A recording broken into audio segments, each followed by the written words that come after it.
नमस्कार बिछा राशिवासी आज तुमे जहा शुणिबाकू जाउछ सेटा साधारण राशिफल नुहे। एहा हेउछि तुमर जीवनर गभीर सत्य, एक एमिति सत्य जहा 2026 रे तुमर समग्र जीवन को धीरे धीरे बदलाई देब।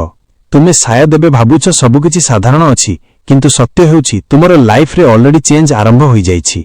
तुमे ताहाकू नोटिस करू न थाए, किंतु तुमर भितरे किछि शिफ्ट हेउछि। तुमर थिंकिंग चेंज हेउछि, तुमर पेशेंस चेंज हेउछि, तुमर रिएक्शन चेंज हेउछि। यह सबु रैंडम नुहे, यह 2026 रो सिग्नल।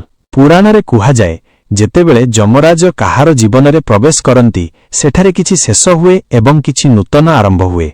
बिछा राशिवासी तुमर लाइफ रे मध्य सेही हेबाकू जाउछि। किछि लोक तुमर लाइफ रु चली जिवे, किछि सिचुएशन तुमर कंट्रोल रु बाहरी जिवो, किछि ट्रुथ तुमर आगरे खोली जिवो। प्रथमे तुमे कंफ्यूज हेबा परे हर्ट हेबा, किंतु शेषरे तुमे बुझी पारिबो जे एहा सबु तुमर ग्रोथ पाई हेउछि। तुमे एक डीप पर्सनालिटी रो लोक, तुमे सबु किछि को भितरे रखुछ। तुमे हसुछ किंतु तुमर पेन को देखाउ नाहा। 2026 तुमको एही हैबिट रु बाहर करिवो। तुमे निजको एक्सप्रेस करिबा सिखिबा, तुमे ना कहिबा सिखिबा, तुमे निजरो वैल्यू बुझिबा एवं जेतेबेले एहा हेबो तुमर लाइफ धीरे धीरे स्टेबल हेबा आरंभ करिवो। 2026 रो प्रथम 3 मास तुम पई इजी हेबो नाही।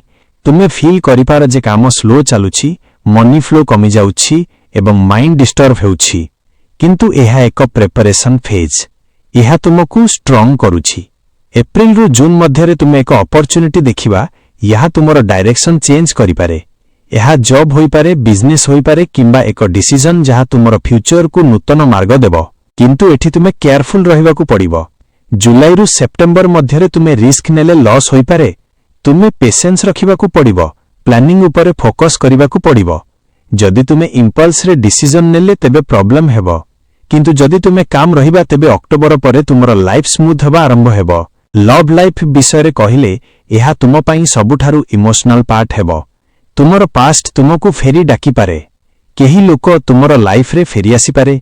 सेही समय रे एक नूतन लोक मध्य आसी पारे। तुमे कंफ्यूज हेबा काहाकू चूज करिबा। एठी तुमे हार्ट और माइंड मध्य रे बैलेंस रखिबाकू पड़िबो। भूल डिसीजन तुमको हर्ट करि पारे, ठीक डिसीजन तुमको हैप्पीनेस देई पारे। 2026 रे तुमर मेंटल हेल्थ उपरे बेसी ध्यान दरकार। तुमे ओवर थिंकिंग करि पार, एंजाइटी फील करि पार, तुमे अनेक थर अलोन फील करि पार, किंतु एही अलोन फेज तुमको स्ट्रांग करिवो। एही समय रे तुमे निजको बुझिबा आरंभ करिबा। तुमे बुझी पारिबा जे तुमको कोन दरकार एवं कोन दरकार नाही। सेप्टेम्बर परे तुमे क्लैरिटी फील करिबा। तुमे देखिबा जे तुमर लाइफ रे अननेसेसरी लोक नाहंती। तुमर सर्कल क्लीन हेउछि, तुमर फोकस क्लियर हेउछि एवं तुमे तुमर गोल दिगरे आगो बढ़ुछ। अक्टोबर रु डिसेंबर तुम पई रिवॉर्ड फेज हेबो। तुमे तुमर हार्ड वर्क रो रिजल्ट देखिबा। मनी इंप्रूव हेबो, कॉन्फिडेंस बढ़िबो एवं तुमे निजको स्ट्रांग फील करिबा। तुमे रियलाइज करिबा जे जहा किछि 2026 रे घटिला से सबु तुमको बेटर वर्जन करिबा पई थिला। एबे शेषरे एक कथा मने रखछि, जमराजर अर्थ भय नुहे, एहा हेउछि ट्रांसफॉर्मेशन। तुमर पुराना लाइफ शेष हेउछि एवं एक नूतन लाइफ आरंभ हेउछि। तुमे जदि एहाकू एक्सेप्ट करिबा तेबे तुमर लाइफ कंप्लीटली चेंज हेबो। बिछा राशिवासी एबे तुमे कह तुमे प्रस्तुत की एही चेंज पाई। जदि प्रस्तुत तेबे निज मनरे कह मु प्रस्तुत एवं मु मो जीवन को बदलैबी। बिछा राशिवासी एबे तुमे जहा सुनिबाकू जाउछ सेही कथा तुमर जीवनर अधिक गभीर सत्य अटे। 2026 तुमको केवल सिचुएशन द्वारा नुहे, तुमर भितरु बदलैबाकू जाउछि। तुमर चिंताधारा, तुमर रिएक्शन, तुमर डिसीजन मेकिंग सबु किछि चेंज हेबाकू लागिबो। तुमे एक समय अनुभव करिबा जे जहाकू तुमे पूर्वरु इंपोर्टेंट भाबुथिला सेगुडिक एबे तुम पई इंपोर्टेंट लागु नाही। जहाकू तुमे इग्नोर करूथिला सेगुडिक एबे मीनिंगफुल लागिबो। एही शिफ्ट हेउछि ग्रोथ रो सिग्नल। तुमर लाइफ रे किछि अनएक्सपेक्टेड सिचुएशन आसीबा आरंभ हेबो। तुमे प्लान करिथिबा किछि काम डिले हेबो, किछि काम कैंसल हेबो एवं किछि नूतन अपॉर्चुनिटी तुमको सरप्राइज करिवो। प्रथमे तुमे इरिटेट हेबा, किंतु परे बुझी पारिबा जे जहा हेउछि सेसबु तुमको एक भलो डायरेक्शन देउछि। एबे एक इंपोर्टेंट फेज आसुछि जहाकू अनेक बिछा राशिवासी इग्नोर करि दियंती। एहा हेउछि सेल्फ रियलाइजेशन फेज। एक समय आसीबो जेतेबेले तुमे निजको प्रश्न करिबा, मु आसले कोन चाहूछि, मु केउ डायरेक्शन रे जाउछि एवं मु काहेकि एते सबु कॉम्प्रोमाइज करूछि। एही प्रश्न तुमको डिस्टर्ब करिवो, किंतु सेही समय रे तुमको क्लैरिटी मध्य देबो। कैरियर विषय रे देखिले तुमे एक मुहूर्त देखिबा ଯେଉଁଠାରେ ତୁମକୁ ବଡ଼ ଡିସିଜନ ନେବାକୁ ପଡ଼ିବ। ତୁମେ ସେଫ୍ ଜୋନ୍ରେ ରହିବାକୁ ଚାହିଁବା, କିନ୍ତୁ ତୁମର ଭିତରୁ ଏକ ଭଏସ୍ ଆସିବା ଯେ ତୁମେ ରିସ୍କ ନେବା ଦରକାର। ଏଠି ତୁମର ଫ୍ୟୁଚର ଡିସାଇଡ୍ ହେବ। ଯଦି ତୁମେ ରିସ୍କ ନେବା ତେବେ ଗ୍ରୋଥ ମିଳିବ, ଯଦି ତୁମେ ସେଫ୍ ଖେଳିବା ତେବେ ଷ୍ଟେବିଲିଟି ରହିବ କିନ୍ତୁ ଗ୍ରୋଥ ସ୍ଲୋ ହେବ। ଫାଇନାନ୍ସିଆଲ ସାଇଡ୍ରେ ତୁମେ ଅପ୍ସ ଆଣ୍ଡ ଡାଉନ୍ସ ଦେଖିବା। କିଛି ସମୟରେ ମନି ଫ୍ଲୋ ବଢ଼ିବ ଏବଂ କିଛି ସମୟରେ ସଡନ୍ ଏକ୍ସପେନ୍ସ ଆସିପାରେ। ଏହି ଇୟର ତୁମକୁ ମନି ମ୍ୟାନେଜମେଣ୍ଟ ଶିଖାଇବ। ତୁମେ ସେଭିଂର ଇମ୍ପୋର୍ଟାନ୍ସ ବୁଝିବା ଏବଂ ଅନନେସେସାରୀ ଏକ୍ସପେନ୍ସ କମାଇବାକୁ ଶିଖିବା। ଲଭ୍ ଲାଇଫରେ ଏହି ବର୍ଷ ତୁମ ପାଇଁ ଇମୋସନାଲ ରୋଲର କୋଷ୍ଟର ହେବ। ତୁମେ ଏକ ସମୟରେ ଦୁଇଟି ଅପସନ୍ ମଧ୍ୟରେ ଅଟକି ପାର। ଗୋଟିଏ ପାଷ୍ଟ ଯାହା ତୁମକୁ ଫ୍ୟାମିଲିଆର ଲାଗେ ଏବଂ ଅନ୍ୟଟି ଫ୍ୟୁଚର ଯାହା ଅନସର୍ଟନ ଲାଗେ। ତୁମେ ଭାବିବା କେଉଁଟା ଚୁଜ୍ କରିବା ଏବଂ ଏହି ଡିସିଜନ ତୁମକୁ ଇମୋସନାଲି ଏକ୍ସଜଷ୍ଟ କରିପାରେ। କିନ୍ତୁ ଏଇଠି ତୁମେ ନିଜର ସେଲ୍ଫ ରେସ୍ପେକ୍ଟକୁ ପ୍ରାୟୋରିଟି ଦେବାକୁ ପଡ଼ିବ। 2026ରେ ତୁମର ଟ୍ରଷ୍ଟ ଇସ୍ୟୁଜ ମଧ୍ୟ ସର୍ଫେସ୍ ହେବ। ତୁମେ ଅନେକ ଥର ଡାଉଟ୍ କରିପାର କାହାକୁ ଟ୍ରଷ୍ଟ କରିବା କାହାକୁ ନୁହେଁ, କିନ୍ତୁ ଏହି ପ୍ରୋସେସ ତୁମକୁ ମେଚ୍ୟୁର କରିବ। ତୁମେ ଲୋକମାନଙ୍କୁ ଜଜ୍ କରିବାର ସ୍କିଲ୍ ଡେଭଲପ୍ କରିବା। ଏକ ଆଉ ଡିପ୍ ଟ୍ରୁଥ୍ ହେଉଛି ଯେ ତୁମେ ଏହି ଇୟରରେ ଏକ ଷ୍ଟ୍ରଙ୍ଗ ଇନର ପାୱାର ଫିଲ୍ କରିବା। ତୁମେ ରିଏଲାଇଜ୍ କରିବା ଯେ ତୁମେ ଭାବୁଥିବାଠାରୁ ଅଧିକ ଷ୍ଟ୍ରଙ୍ଗ। ତୁମେ ପ୍ରୋବ୍ଲେମକୁ ଫେସ୍ କରିପାରୁଛ ଏବଂ ତୁମେ ଭାଙ୍ଗି ଯାଉନାହା। ସେପ୍ଟେମ୍ବର ପରେ ତୁମର ଲାଇଫରେ କ୍ଲାରିଟି ଆସିବା ଆରମ୍ଭ ହେବ। ତୁମେ ନିଜର ଗୋଲକୁ କ୍ଲିୟର ଦେଖିବା ଏବଂ ତୁମେ ଡିଷ୍ଟ୍ରାକ୍ସନକୁ ଇଗ୍ନୋର କରିବା। ତୁମର ଫୋକସ୍ ସାର୍ପ ହେବ ଏବଂ ତୁମେ କନସିଷ୍ଟେଣ୍ଟ ଏଫର୍ଟ ଦେବା। ଅକ୍ଟୋବରରୁ ଡିସେମ୍ବର ହେଉଛି ତୁମର ରିୱାର୍ଡ ଫେଜ୍। ତୁମେ ତୁମର ହାର୍ଡୱାର୍କର ରିଜଲ୍ଟ ଦେଖିବା, ତୁମର କନଫିଡେନ୍ସ ବୁଷ୍ଟ ହେବ ଏବଂ ତୁମେ ନିଜକୁ ପ୍ରାଉଡ ଫିଲ୍ କରିବା। ତୁମେ ରିଏଲାଇଜ୍ କରିବା ଯେ ଯାହା କିଛି ଷ୍ଟ୍ରଗଲ ଥିଲା ସେସବୁ ୱର୍ଥ ଇଟ୍ ଥିଲା। ଶେଷରେ ଏକ କଥା ମନେ ରଖ, ବିଛା ରାଶିବାସୀ, ଯମରାଜର ଅର୍ଥ ଡିଷ୍ଟ୍ରକ୍ସନ ନୁହେଁ, ଏହା ହେଉଛି ଟ୍ରାନ୍ସଫର୍ମେସନ। ତୁମର ଓଲ୍ଡ ଭର୍ସନ ଶେଷ ହେଉଛି ଏବଂ ଏକ ନ୍ୟୁ ଭର୍ସନ ଜନ୍ମ ନେଉଛି। ତୁମେ ଯଦି ଏହି ଚେଞ୍ଜକୁ ଆକ୍ସେପ୍ଟ କରିବା ତେବେ ତୁମର ଲାଇଫ କମ୍ପ୍ଲିଟଲି ନେକ୍ସଟ ଲେଭେଲକୁ ଯିବ। ଏବେ ତୁମେ ନିଜକୁ ପଚାର, ତୁମେ ପ୍ରସ୍ତୁତ କି ଏହି ଟ୍ରାନ୍ସଫର୍ମେସନ ପାଇଁ? ଯଦି ପ୍ରସ୍ତୁତ ତେବେ ମନରେ କହ, ମୁଁ ପ୍ରସ୍ତୁତ ଏବଂ ମୁଁ ମୋ ଜୀବନକୁ ବଦଳେଇବି। ବିଛା ରାଶିବାସୀ, ଏବେ ମୁଁ ତୁମକୁ ଏକ କାହାଣୀ କହିବି ଯାହା ଶୁଣିଲେ ତୁମେ ସାୟଦ ନିଜ ଜୀବନକୁ ସେଥିରେ ଦେଖିପାରିବ। ଏକ ଲୋକ ଥିଲେ ଯିଏ ବିଛା ରାଶିର। ସେ ବାହାରୁ ଖୁସି ଲାଗୁଥିଲେ କିନ୍ତୁ ଭିତରେ ସେ ଅନେକ କଥା ଦମି ରଖିଥିଲେ। ସେ ସମସ୍ତଙ୍କୁ ଖୁସି କରୁଥିଲେ କିନ୍ତୁ ନିଜକୁ କେବେ ପ୍ରାଥମିକତା ଦେଇନଥିଲେ। ତାଙ୍କ ଲାଇଫରେ ସବୁକିଛି ଷ୍ଟେବଲ ଲାଗୁଥିଲା କିନ୍ତୁ ଏକ ଦିନ ସବୁକିଛି ଚେଞ୍ଜ ହେବା ଆରମ୍ଭ ହେଲା। ପ୍ରଥମେ ଛୋଟ ଛୋଟ ପ୍ରୋବ୍ଲେମ ଆସିଲା। ସେ ଭାବିଲେ ଏହା ନର୍ମାଲ ଅଟେ, କିନ୍ତୁ ଧୀରେ ଧୀରେ ସେହି ପ୍ରୋବ୍ଲେମ ବଡ଼ ହେବାକୁ ଲାଗିଲା। ରିଲେସନସିପ୍ରେ ମିସଅଣ୍ଡରଷ୍ଟାଣ୍ଡିଂ ଆସିଲା, କ୍ୟାରିୟରରେ ପ୍ରେସର ବଢ଼ିଲା ଏବଂ ତାଙ୍କ ମାଇଣ୍ଡ ଡିଷ୍ଟର୍ବ ହେବାକୁ ଲାଗିଲା। ସେ ଭାବିଲେ ତାଙ୍କ ଲାଇଫ ଖରାପ ଡାଇରେକ୍ସନକୁ ଯାଉଛି। ସେ ଭୟଭୀତ ହେଲେ, ସେ କନଫ୍ୟୁଜ୍ଡ ହେଲେ, ସେ ଅନେକ ଥର ଭାଙ୍ଗି ପଡ଼ିଲେ। କିନ୍ତୁ ଏଠି ଏକ ଟ୍ୱିଷ୍ଟ ଅଛି। ସେହି ସମୟରେ ସେ ଏକ କଥା ରିଏଲାଇଜ୍ କଲେ ଯେ ସେ ଅନେକ ବର୍ଷ ଧରି ନିଜକୁ ଇଗ୍ନୋର କରୁଥିଲେ। ସେ ଅନ୍ୟମାନଙ୍କ ପାଇଁ ଜୀବନ ବଞ୍ଚୁଥିଲେ, ନିଜ ପାଇଁ ନୁହେଁ। ଏବଂ 2026 ସେକୁ ଜୋର କରି ସେହି ଟ୍ରୁଥ୍ ସାମ୍ନାରେ ଆଣିଦେଲା। ବିଛା ରାଶିବାସୀ, ଏହି କାହାଣୀ କେବଳ ଏକ ଲୋକଙ୍କ ନୁହେଁ, ଏହା ତୁମର ମଧ୍ୟ ହୋଇପାରେ। 2026 ତୁମକୁ ସେହି ଜାଗାରେ ନେଇଯିବ ଯେଉଁଠାରେ ତୁମେ ନିଜ ସତ୍ୟ ସାମ୍ନାରେ ଦାଉଡ଼ିବାକୁ ପଡ଼ିବ। ଏକ ସମୟ ଆସିବ ଯେତେବେଳେ ତୁମେ ଏକା ରହିବାକୁ ଚାହିଁବା, ତୁମେ କ୍ରାଉଡରୁ ଦୂରେ ରହିବାକୁ ଚାହିଁବା, ତୁମେ ସୋସିଆଲ ମିଡିଆରୁ ବ୍ରେକ୍ ନେବାକୁ ଚାହିଁବା। ଏହା ଡିପ୍ରେସନ ନୁହେଁ, ଏହା ହିଲିଂ ପ୍ରୋସେସ। ତୁମେ ନିଜକୁ ଫେରି ପାଉଛ। ତୁମର ଲାଇଫରେ କିଛି ଲୋକ ଥିବେ ଯେମାନେ ତୁମକୁ ୟୁଜ୍ କରୁଥିଲେ। ତୁମେ ସେମାନଙ୍କୁ ହେଲ୍ପ କରୁଥିଲା କିନ୍ତୁ ସେମାନେ ତୁମର ଭ୍ୟାଲ୍ୟୁକୁ ଆପ୍ରିସିଏଟ୍ କରୁନଥିଲେ। 2026ରେ ସେମାନେ ଧୀରେ ଧୀରେ ତୁମର ଲାଇଫରୁ ଚାଲିଯିବେ। ପ୍ରଥମେ ତୁମେ ସାଡ୍ ଫିଲ୍ କରିବା କିନ୍ତୁ ପରେ ତୁମେ ରିଏଲାଇଜ୍ କରିବା ଯେ ଏହା ବେଷ୍ଟ ଥିଙ୍ଗ ଥିଲା। କ୍ୟାରିୟରରେ ଏକ ଟର୍ଣ୍ଣିଂ ପଏଣ୍ଟ ଆସିବ। ତୁମେ ଫିଲ୍ କରିପାର ଯେ ତୁମେ ଯେ କାମ କରୁଛ ସେହି କାମ ତୁମକୁ ସାଟିସ୍ଫାଇ କରୁନାହିଁ। ତୁମେ ଚେଞ୍ଜ ଚାହିଁବା। ଏହି ଚେଞ୍ଜ ରିସ୍କି ଲାଗିପାରେ କିନ୍ତୁ ଏହା ତୁମକୁ ଗ୍ରୋଥ ଦେବ। ତୁମେ ନିଜ ପ୍ୟାସନ ଦିଗରେ ମୁଭ୍ କରିପାର।